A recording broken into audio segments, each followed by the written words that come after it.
Welcome back to Talking VS. Today we're talking about something a lot of gamers dream about. I know George has, he's spoken to me about it, and it's not going to happen, but we're talking about going from fan to a pro. Gentlemen, thank you for being here. Of course, we're going to be having a good time talking about how washed all of y'all are. Everybody's played a game where you figure, Yazin, maybe I can take this to the next level. My cheetahs, they don't stand a chance. The ones I stay with at home, I beat them in the game. It's too easy. Maybe I can actually go pro in this game. I remember the first time I did it, I played a little Apex Legends. I got my first triple kill and I was like, wait a minute. Maybe I should go to ALGS. Where do I sign up? And then you actually see them playing and you're like, oh. The levels to the game. It's a different level here. Has there ever been a moment where you thought, maybe I can go from fan to pro? I have two different moments that I think could be interesting to talk about. So, like I mentioned in the previous episode, I used to play a lot of fighting games, right? That was like my background. That's how I came up. You'd go to these tournaments, you'd do okay here and there. And then I started getting really good at Street Fighter, and I started getting like really high up there. Then I started getting really good at Mortal Kombat, right? Okay. Go to a couple tournaments, I'm getting like top 60, not the best result, but we're improving. Something. Right? Yeah. Then there's one guy, right? At the time, he was the best Mortal Kombat player, a guy named Shao Kahn. So I play with Shao, he's like, your technique needs work. Then like fast forward like a year, Pokken Go, right? The Nintendo game. Yes. That game comes out, right? And the tournament organizers, they're like, hey man, want to launch this new game? We want somebody to like, talk about it, bring some hype. I'm like, of course. I go there and what do I see when I get there? I see all the brands that I've played with in Tekken, Street Fighter, Mortal Kombat. And I'm like, okay, it's going to be a rough ride. I start playing. And then it turns out that like, I'm actually kind of good. Okay. When you start to feel yourself. You can hold your I own. even start messing around. You see pick some random character that I don't even know how to play just to see. Just so I can do it. He was overheating. Then I get to the upper bracket final. Upper bracket final. I lose because I was clouding and I knew it. So I lose, it is what it is. Now I'm in the lower bracket final. I play, and then some random kid who honestly was trash, bad, not even good at the game. Like this kid comes, he beats me 2-1, and I'm very upset, I'm not happy. Then the guy who wins, that Shao Kahn guy, he wins the whole tournament, right? He wins everything. But afterwards, he doesn't look happy. I'm like, what's the problem, boss? He's like, he doesn't feel he was the best player. He thought I'm the best player, so he wants, let me and him run it back. I'm like, fine, let's do it. Let's play first to 10. And I beat this man 10-1. What? And then he ends my career. He looks at me. And then he's like, brother, if you were this clutch in real games, you would never lose, but you can't find the clutch, so I don't know what to tell you. It took the control down at the same time. I'm like, Retirement. I'm not even joking. I haven't played a fighting game tournament since. Straight up retired. I was like, he said in the real game, you need to be clutch. Because it's different. When you're playing serious, all of a sudden, shakes. Valorant, I know the mouse. No, let me be honest. Unlike Snare, I definitely came into the industry knowing that I wasn't gonna be a professional. Have I had moments where I've stepped into that role? In the scene we do a lot of invitationals. I've hosted my own invitationals. You've played in one of the Apex ones, right? Yeah. And I think I played a Camp Siege's invitational, Apex Legends. Crazy stuff happened in that one. We ended up winning, and honestly, I can feel that urge of like what it's about. It's not even about the money or anything about that. Just about winning and being next to your teammate and sharing that camaraderie that like guys against the odds we managed to prevail. Yes, I've played a couple of other community tournaments here and there. It hasn't been as good as that one. I think I peaked too early. I peaked too early. I got that one win in that invitational. Since then, we did do a Valorant invitational when they first launched the service here. Hey. It's not easy. Hey. It's tough, man. It was tough, man. I want to ask you guys again, what is the difference between playing pro and just playing with your friends at the end of the day? I think the big difference is like Tendo was saying, right? That when you get into the game and it becomes less about anything else, but am I really better than this person? Right? If I'm playing with my friends, I'm playing to have fun, right? The objective, I want to win. Winning is nice, winning is enjoyable. But like, if I lose, whatever. I'm not really, I don't have to really take it on the chin. But then in a tournament and pro players, right? What's the first thing you see? Win, lose or draw, what does a pro player do? You download the replay. You go back, you look at the footage again, you try to isolate how you could have done better. If you won, how could I have won faster? How could I have won more cleanly? If I lost, what mistakes did I make? When I'm having conversations with other people, if I'm having a conversation as friends, oh, let's say we're talking about EAFC, I like this team, I like this play style, hey man, try this particular move, right? If I'm pro, I'm saying, hey, come to my house, right? We're practicing that one move. Sure. That's it. We're just Yeah. practicing that one move today. Until we both have mastered it, then we can say, all right, we keep going. So Okay. it's just that intensity, right? Yeah. And what the game actually means for a pro is night and day than for an amateur, really. Yeah, I think as cost is one thing we say a lot in situations where we see a massive skill gap is, you've said it a lot of times, they're putting on a clinic, right? And the reason we say that is if you go all the way back again, this traditional sport parallel, Yeah. we used to have clinics. Sure, At the end of the yes. day, what are we doing at the clinic? Like Snare saying, we're practicing that one move. Yes. When that one move is good, that's it, right? That's it. I've actually had a couple of my players tell me that sometimes they just hop into custom games, like Counter-Strike, Valorant, and they just practice dodging flashes. Yeah. You Just know, over and as over a again. as a casual gamer, yes, I know how to dodge a flash. Yeah. You know, I think I'm fine. I think I'm fine. I But think I'm am good, I yeah. dodging a flash at the professional level? Yes. Yeah. Probably not. And I think, just that intensity, it just triples, doubles, Yeah. because also now, there's no more pressure when you're playing with your friends at home, Yeah. right? At home, we're chilling. Yeah. Yes, we can be competitive. Yes, there's been a few times where we put money on the You line. know, Yeah, sure, but it's not the It's same not the kind same. of stakes. So I notice even when we're playing like invitationals, it's different when you're with your mates at 2 a.m. playing Valorant. The mistakes are being made. Maybe you're even cooking, right? But as soon as something is on the line, as soon as Tendo Plays is casting, everybody's watching you in a 1v4, tournament mode is on, the mouse is like this. Shaking. You start shaking. There is that level of intensity. How is it for guys who are in like the free-to-play tournament that we had at Comic-Con Cape Town? Those guys aren't necessarily pros, but they match that intensity going into those kind of games. I think what the big thing, especially with these free-to-play tournaments, right, is you'll always notice that the skill level increases as the tournament goes, but also how close the games get, right? Yes. Because at the beginning, let's be honest, you don't really care, right? It's nice, you're playing around a little bit. Yeah. It's only once you're getting deeper and you start to think to yourself, that little Yeah. itch, you're like, maybe I can actually win this Yeah. whole thing, right? Maybe I can crawl over the line. And we did have some of the players in that free-to-play tournament who were actual competitors, right? Some of them have played in high school esports league. Some of them have played in previous eDiskis, right? But the man won the whole thing, right? Some guy named Jared, Yeah. who's just chilling, right? But you can see when you look at Jared, right? He's not a pro, right? Yeah. But you can see themes for Yes, this game, right? yes, And that's the yes. big thing. Like, you Yeah. can be as skilled as you want as an amateur, but if you don't fiend for the game, right? You literally can't go pro. The Yeah. degree of time investment, the degree of mental resources you need to put into the game just Yes. become too expensive for you if you aren't willing to really give it your all. Yeah. I think it's similar to starting a business almost, right? You have to enter knowing that you have to put in a lot of time, more time than most people would put into something, to kind of step away from just being that casual gamer that signs up for a tournament like Jared. Jared actually ended up even going up against Radar because we actually had two Conquest Cups is what they were called. The first one, open, the high schoolers could enter, everyone could come through. Radar Yeah, I mean, standard procedure. just said, Yeah. I'm going in this one. Jared couldn't do anything about it. He couldn't play again because he won. Sure. And then, when he saw Jared now, they had, this opportunity to come up on top. Yeah. You could just see that, like, okay, this guy has maybe that competitive hunger inside of him, right? And I think it's just about spotting out that competitive hunger in people, Yes. nurturing that. That's what transforms you from being a fan, Yeah. right, into just getting into that pro level. Sure. Okay. Do you guys think Utama Orgs should play Nick Fury to Iron Man and approach these people who are not professionals and poach them from tournaments like that? I'm gonna start off by saying academies matter at the end of the day. I think if me as like an org owner, I'm looking at like a scene and it's tough to enter EAFC as well because you don't want to come in with somebody that's pop, right? You kind of do want to have like one or two people that can contest, Yes. but you also don't want to miss out on this young talent. So that's when like the academy level kind of comes into it. It's like, okay, cool.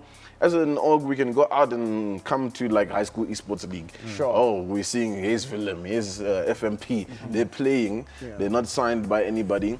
Would I sign them for the same kind of contract I would as the likes of Zayd, Asim? No.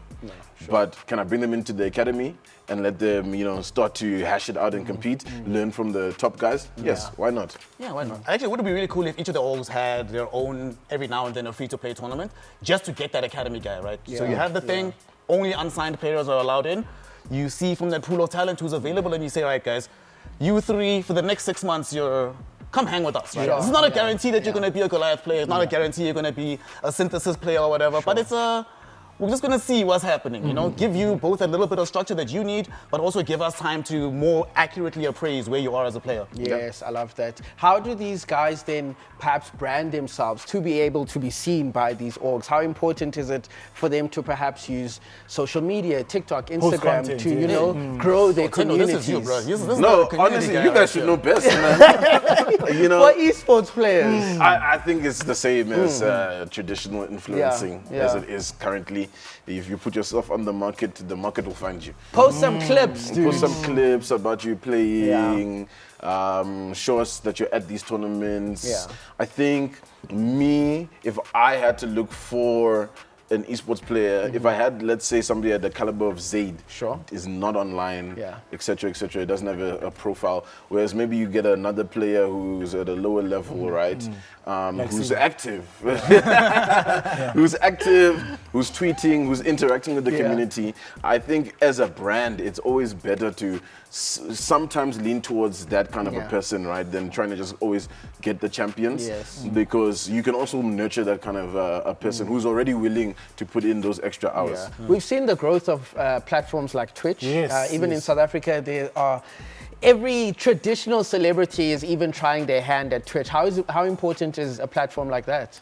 Twitch matters a lot because, like Tendo was saying, getting that visibility out there. Yeah. As a person, you need like the other social media platforms, right? So that people know who you are as a human being. But Twitch is maybe like Twitch/YouTube is like the shortcut to showing your play. Yeah. This is what I look like when I'm in the game. And of course, you know, Twitch is a lot low stakes, right? The person's at home, they're chilling, they're not like in some crazy environment. But it's sort of a blueprint of what to expect from that player.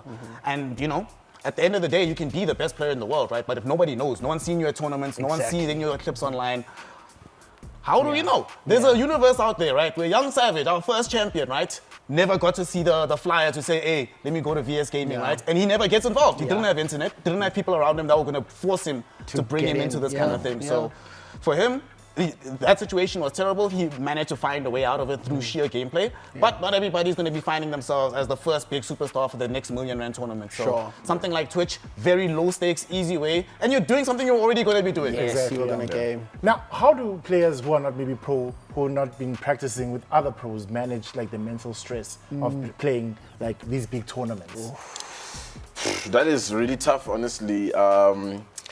I think it's one of those things where even if you talk to a lot of, I want to say like talent or actors, etc., they can tell you that, yeah, I do feel nervous when I'm about to enter.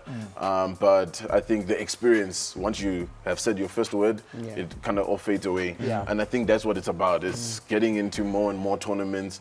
I don't think you'll ever stop being nervous. There's no ways around it, right? Because let's say you start off at like a high school level, whatever. You get that exposure, you get that experience. Now you're leveling up to the VS eDiski stage. That's a new experience, right? Yes, you've kind of got the foundation, but that's a whole different thing. Oh, VS, now I'm at the Esports World Cup. I mean, regardless of how many times you've played in a stage at the on the VS stage, when you get to overseas, it's still going to be nervous. It's another game changer, But I think ultimately it's just getting enough miles and knowing those kind of mechanisms that you can put in place for yourself. Like, okay, how can I calm myself down? Some people count to 5. They go like 1, 2, 3, 4, 5. I'm in. And I get in. Okay, I love that. Now, gents, as we've seen in sport, a young prodigy does not always live up to the promise. So I have to ask, who do you think is going to have the better career long term, Hamza or Rida? Hey, you came for a war today, brother. I'm not here to play with you. He doesn't want peace. He wants problems. I want problems. Yo, Hamza or Rida? We had this conversation last episode. Very strong opinions. Now you have to put your money where your mouth is. So this is difficult, right? Because I did say, obviously, that I believe Hamza is the better player right now, right? Sure. And that he's ahead of Rida right now. However, I was also saying in that segment that Rida has shown for a longer portion of time, right, that he's able to get to the top level and stay there. Even if, you know, every now and then things will be shaky. Broadly speaking, we're all relatively certain about the trajectory of what Rida's career was going to look like. With Hamza, we don't know yet, right? It's only been like 2 years that we've really seen this guy like on the big stage. So we don't know what next year is going to look like. I do, you know, I can see the future is going to be winning. But like I was saying previously, one thing about Hamza, right, is his ceiling. I genuinely believe his ceiling is I actually think his actual ceiling, if he's able to ever reach it, we're talking about like a local Messi in that kind of level. He will be a GOAT. If he can remain consistent and get to his top, I think he actually clears everybody. Even the current winners right now, Hamza could be better than them. What would stop him from getting to that point? He's an inconsistent player, unfortunately. And it's also one of these like, it's a problem because it's the nature of his playstyle, right? Sort of requires him to be a bit up and down, right? You couldn't play his playstyle if he was just like Masoom, for example, could never play like Hamza does, right? Just given how he naturally approaches the game. So that's the only thing I could imagine stopping him. But if he's able to if he gets to 80% of his level, not even 9, just 80, hell, 75, we're looking at a GOAT contender right here. You know, for me though, when I look at Radar, he has a lot to, you know, work for and live up to. Because I don't want to say he's in the shadow of his brother, but because his brother's already proven himself, right? He's already won our eDiski title. He himself is probably going to be trying to chase that, right? And I don't think Radar is going to rest until he's until he is regarded to be at that level that Zaid is. And like what Sabi said earlier, even better than your sibling, right? So I think for me, if I look at it, circling back to the question, who's going to have a brighter future? It's hard to tell, right? They're starting at different times. Again, Radar's been in it for a while. He's been in it while he's a lot younger as well. I think if you're looking at like the backing, both of them obviously with Goliath right now, so they've got the backing to really improve, right? But you know, the problem with prodigies is that the veterans, they're still gonna be there. Right? So the big question is, right, and maybe, you know, Sina, you can help me out with this one, right? Is yes, these guys have a bright future. I would say if I'm picking one, I'm looking at Radar to maybe take it further over the line. But while they're taking it over the line, what about the rest of the competitors? Are they going to be more difficult for these two to kind of verse against, or are they now going to be the new top dogs, you know, the two of them? This is a very good point because we actually saw this directly happening with Radar, right? Where he came onto the scene, burst out, looked super solid, right? And then the next year now, yes, he's in High School Esports League, but didn't make it into eDiski because the rest of the field around him improved, right? Even players that we weren't really thinking about, they improved as well. And that's also a risk we have to talk about because these are young players. Who knows what ends up happening if, let's say, they spend 3 years, 4 years, right, outside of the top 3, outside of the top 6. Do they even still believe in themselves, being able to change their mindset and go over the line? Because, like, you're right, the other players around them, you know, Kalen and Asim are not going to be resting, you know, watching you chill and say, And I mean, if you're looking at like Kalen and Zaid, they're all below the age of 23, 24. So I mean, they're still technically young. There's a lot of time. And they're still young for them to go forward. So are you saying that because after 30 it's finished? I don't think so. Nowadays it's like football. You see, it's like football now. I think people like Messi and Ronaldo have pushed the limit to say, like, guys, it doesn't matter. It just matters how much you can keep yourself in shape. I think it's the same, I'm just saying, I'm 33 and I was top 2 in a FIFA tournament not that long ago. Man, it's possible. You know? It can be done. Let's talk support. I in the industry that we're in, I think it's very important to have the support of people who kind of understand what you're doing and what you're going through, especially when it comes to family. I think when we talk about Rida and we talk about Zaid, they're in a family that understands what they're doing. You know, you're not one man in your family saying, hey, I game, please come watch my tournaments. Like, that family is going to show up because they know their boys don't play. They move in that game. How important is it to have that support, whether it is family or close friends that understand what you're going for? It also kind of depends on who you are as a person, right? Because there are some people who sort of thrive with the me against the world type of situation. Yes. Where, you see? Where you can be the one. You know, for example, there's one player who might need his friends and family to be there, right? Another player needs for them family to be like, oh, this is a waste of time. Why are you even bothering to go? It riles them up. And then I come back with the trophy and say, this is why I went. This is what I went to do. So it depends a lot on the player, I do think. I know for a fact that Radar, him and his family, right, they're very close-knit. His family is at every event, right? If Zaid or Radar are at an event, both of them and their entire entourage will be there. But I've often seen Hamza, you know, strike a bit more of a solitary figure, right? Because you can see he's got a bit of a chip on his shoulder, right? But sometimes that's a good thing. So that might mean he might not need the same kind of support emotionally as another player might. Yes. Look, at the end of the day, as people, we've always grown up, and even our history dates back to being part of a community. Yes. So I think regardless, I hear your points. Yes, there are those players that basically are like, you guys don't believe in me, I believe in myself, and I'll prove you guys wrong, right? that is fueled by whatever it's fueled by. But I think when the intentions are fueled by goodness, and the goodness of your family and your family believing in you, it can also push you even further. So honestly, I will have to say that family is really important, especially now. We discussed it last episode with the moms and the dads getting involved in the high school esports league. Now that they can see that there is a potential, I think people are getting more involved. I think at the end of the day, you're gonna feel a lot better if your mom believes in you versus if she doesn't. Yes. I'm just saying, I've never lost a game. I've never won a game while my family was in attendance. Sometimes it's also here. It's the pressure maybe as well that can contribute to having your family and your friends there. You have to perform now. People went out of their way. They took leave for Otherwise, a day. when you get home, they're gonna say, lama game work. So family is important. I think it's important. Thank you, Vin Diesel. So when I was playing with Cebu, games like Dragon Ball Z or Tekken or Mortal Kombat, I know I am the fighting game guy, right? Until I started playing with Cebu, and I realized Cebu's technical style is goteling.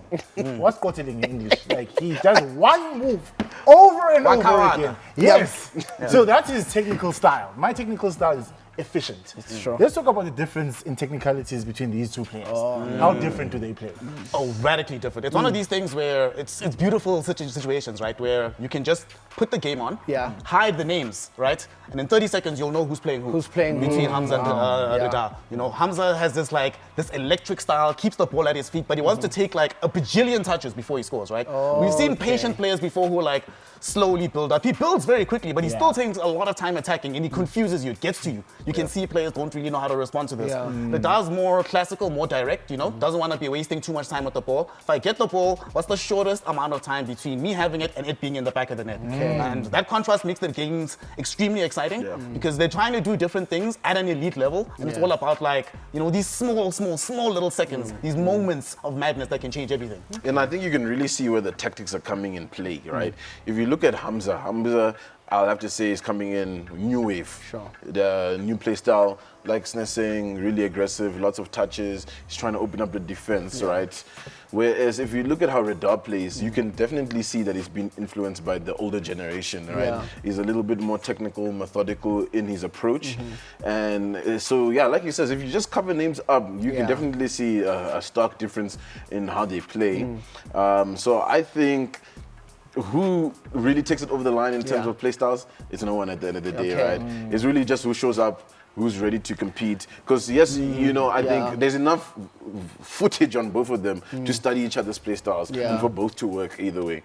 Do you ever find that there are differences in the play styles that they have depending on who these guys are playing? Because like George was saying, yes, I know how to beat George. I know exactly what I need to do. But when I'm playing with our friend Jabu, I can't do the same thing that I did to George to win against Jabu. Do you ever find them kind of changing their play styles to match their opposition? What you also see in EAFC, which is a bit different than other titles, right, is that you only get to see those changes once you get to the business end of a tournament. Because to get there, you kind of have to be relatively consistent what you're already doing, right? Something got you here, right? That was how you play the game, so you don't want to deviate too much. But then absolutely, in finals, we see it all the time. How many times in the we just sat there for minutes because somebody had to pause and be like, yo, brother, I don't know what's happening. Go into the tactics sheet, It's almost like you're watching Mourinho in his prime, trying to make these changes on the pitch, No, I think that's a big note because if you watch the high school kids and then you watch the pros, there's a lot more pauses in the professional level, changing tactics, doing this differently. Format is also important, right? You're not going to play the same way in a best of one as you are in an aggregate score of 2 or best of 3, right? You need to kind of gauge the distance, especially nowadays with the grand finals being like a best of 5. I mean, those are 5 games. If you play the same in all 5 games, yes, there must be consistencies in your play style, but someone's going to read you at the end of the day. Once the playbook is downloaded, it's over, man. It's chai. There's a question I want to ask, but I don't know how to phrase it. Let's say playing Street Fighter. I choose Ken all the time. Please don't buzz. I choose Ken all the time, and I know Guti, with this player I can win. But does it matter when players like in eDiski which team they choose. Oh, yes. At the end of the day. Like you've got who was a FMP he loves the Liverpool, yes, doesn't he? Me, I'm a Manchester, but I feel like if I pull out players wearing those, everybody's going to say, why did we come watch the tournament? Everybody go home. Can I be honest with you?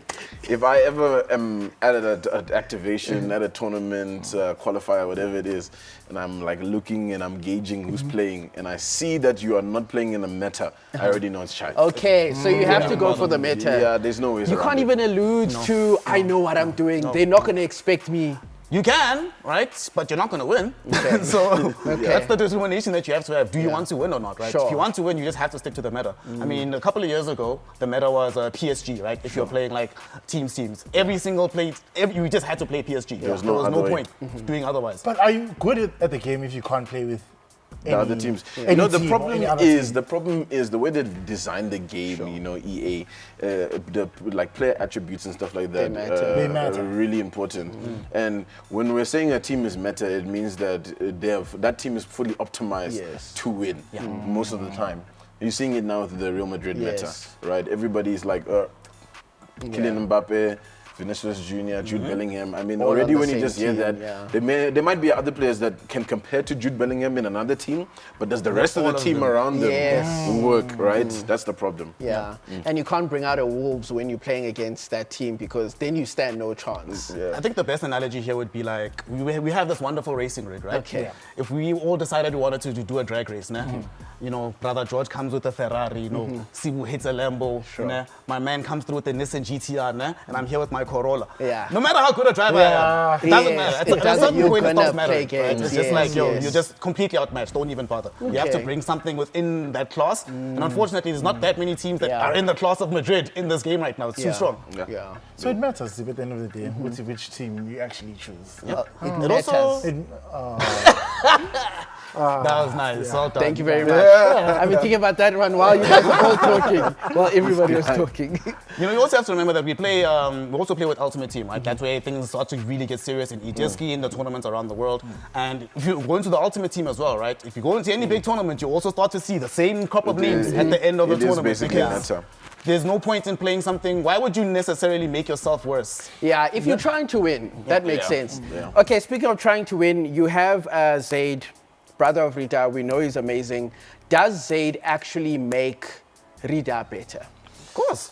Yeah, I think of course. Does it give him an advantage? Like I said, right? You're in the household of a winner. Yeah. And you haven't won yourself. Now you need to prove yourself, right? Not to say that his mom and his dad are there. It's like they also won in eDiski. What happened? Yeah. But for real, I think when you're in that environment, you're always going to be wanting to try and especially prove your brother that like I can definitely come out on top of you. I think we're waiting to see that rematch between them. Yes. I don't think to date we've had an official Zaid and Rida rematch like we did last season, you know. Yeah. So we're waiting to see something like that happen. Do you think they have at home we know who's better? Oh, do you think when they sit amongst no, not the parents. Not the parents. Themselves. Do you think Zaid goes, no, I know, like I'm better, and Rida's like, yeah, we know you're better, but we're still gonna fight against each other? I don't know if Rida would probably give his brother those props. I'm thinking of their personalities, right? Yeah. Rida might not even. Both their personalities are the same. Yeah. I think the household has raised them very humble. I think you talk to them, they're humble people. Sure. What happens behind closed doors, I'm sure Rida wins a game or two. Zaid is probably, I think on paper, the better player right now, right? He has proven to be the better player. Yeah. But yeah, I mean, if they're saying, hey, it's 10 p.m. at night, come play. Sure. The one is tired, the other one is full of energy. I mean, can really count that as a real There's another way game. to motivate them, right? You know, Zaid could say, I'm not even going to play you again until you win a trophy. Go train. That's when you know. Yeah, that's I will be tempting him. That's it from us for this episode of Talking VS. Let us know in the comments which of these two players you are backing for a serious career. Stay tuned to the channel for more exciting conversations.